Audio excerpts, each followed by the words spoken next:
Several years ago, there was the terrible, sad story of two young adolescent girls, 14 years of age, who committed a double suicide in Paris.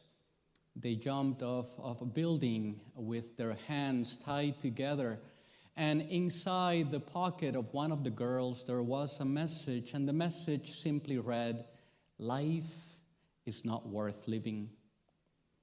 Suicide is a terrible plague, not only in the United States, but in the Western world, and it is unfortunate that the United States is one of the leading causes of death, particularly for young people.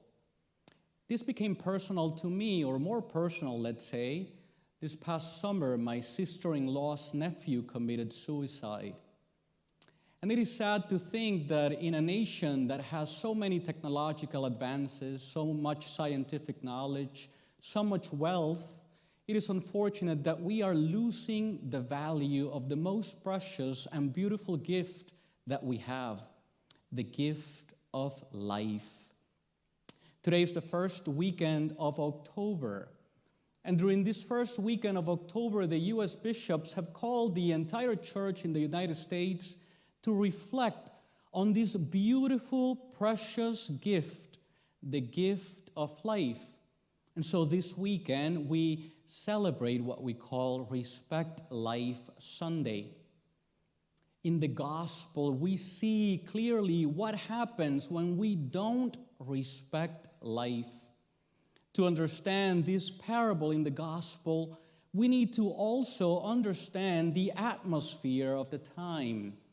It was common at the time of Jesus in this part of the world in Israel for a landowner to lease a vineyard. And it was expected that a portion of the crop of the harvest would go to the landowner every month. This is the scenario that Jesus is presenting.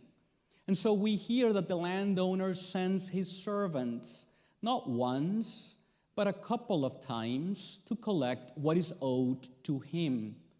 And yet we hear that the tenants, what do they do with the servants? We hear that they beat them, they stoned them, and some they killed. Lastly, the landowner thinks, "I will send my son," and we know also what happens to the son.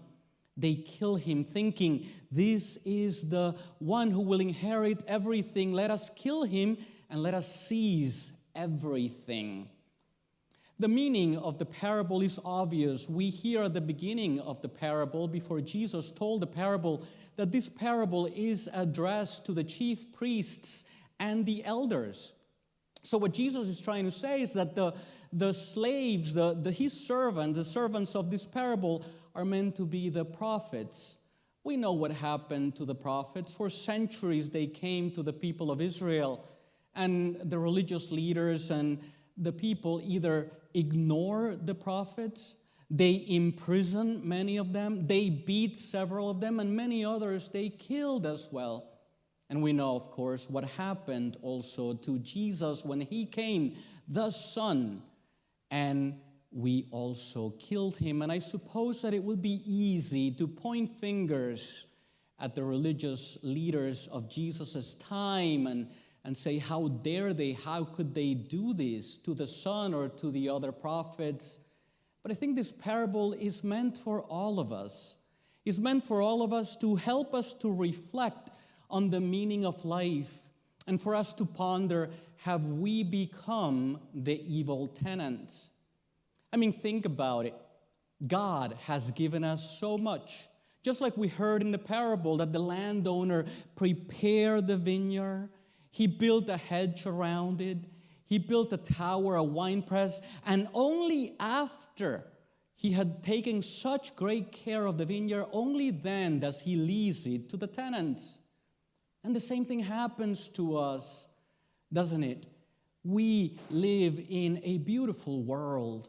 After all, God has prepared a beautiful world. Yes, it's not perfect. Of course, there's pain and suffering. But life is beautiful, and it is a beautiful world, and we're living in the wealthiest country in the world. God has taken such good care of us. Think for a moment the blessings that you have received from God. Your house, your family, your friends, your job, you have a car. We have so much scientific knowledge, technological advances. We're in the 21st century. God has prepared this beautiful vineyard for us, and then we have to think how we, as a society, have we become the evil tenants? Are we respecting life? Are we choosing life? Or are we choosing death?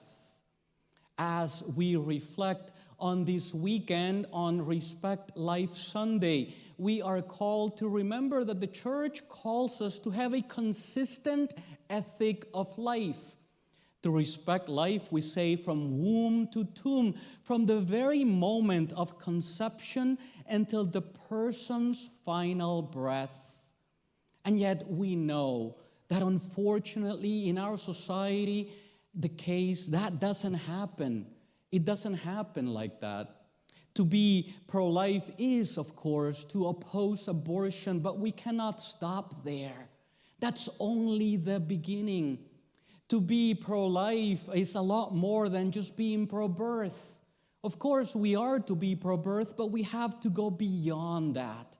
To be pro-life is also to think and to fight against all of the structures of sin that allow some women to think that abortion is the only options that they have.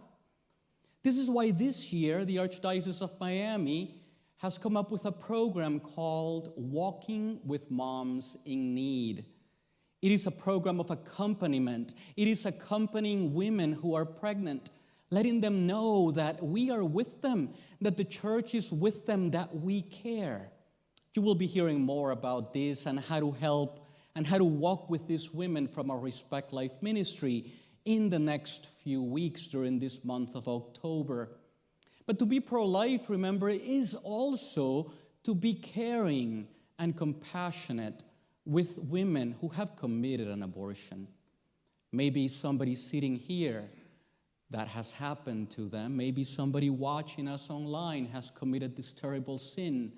And it is important that these people don't feel judged. It is important that they feel loved, that they feel cared for. And it is important that they know whether they committed this sin or whether you participated as a man also in that terrible sin. It is important to remember that Christ wants to heal your hearts. Christ, the one who loves you from before you were born, the one who knows your hurts, your pains, your entire life, the one who knows everything about you, he wants to bring his healing to you and his forgiveness and his love to you. And it all begins with asking him for forgiveness. And just know that the sacrament of confession may be the first step that you may need to take. But to be pro-life also, of course, is to respect and to be able to see the image and likeness of God in every single person that we encounter. Everyone. After all, we know that the greatness of a society is not in its wealth, and the greatness of a society is not in its technological advancements or its scientific knowledge.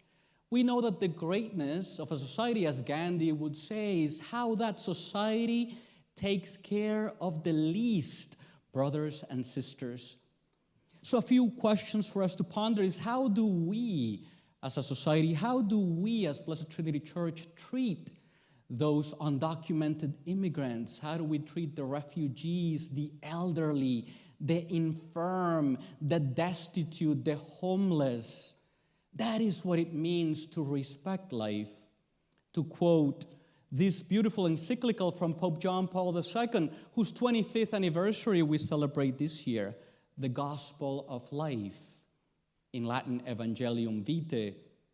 The encyclical says, we are called to respect, defend, and promote the dignity of every human person at every moment and in every condition of that person's life. And I think this quote is worth repeating so it can sink into our hearts. We are called to respect, defend, and promote the dignity of every human person at every moment and in every condition of that person's life. My dear friends, October is the month of the Rosary. I encourage everyone to pray the Rosary daily.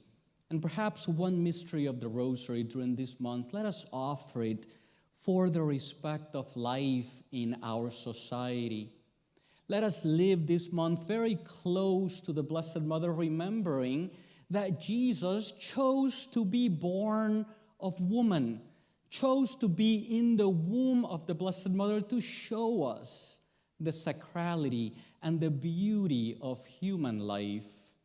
May we reject the culture of death and pray for a renewal of the culture of life in our society and in the world, because after all, we know that life is beautiful, that to live is a great privilege, and that life is always worth living. Amen.